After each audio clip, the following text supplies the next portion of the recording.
seconda intervista di oggi siamo con coach. Esatto. Qual è stata la chiave di questa grandissima vittoria? Secondo me l'intensità.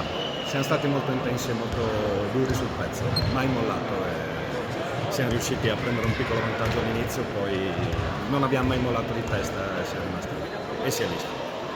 Io ho giocato poco, ma secondo me con la tensione che vivevo ho consumato più di gioco.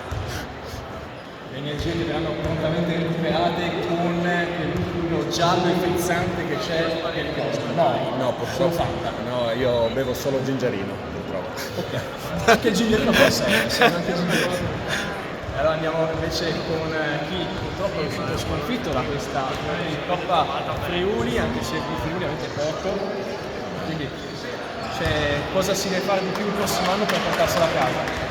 Arrivare un po' più pronti con le gambe di testa per giocarci alla finale. Comunque congratulazioni a Splendella che ha fatto una bellissima partita, hanno meritato di vincere e noi ringraziamo l'allenatrice Fabiana, la squadra femminile che ci ha dato supporto, è stato un buon anno, il prossimo anno cerchiamo di fare meglio.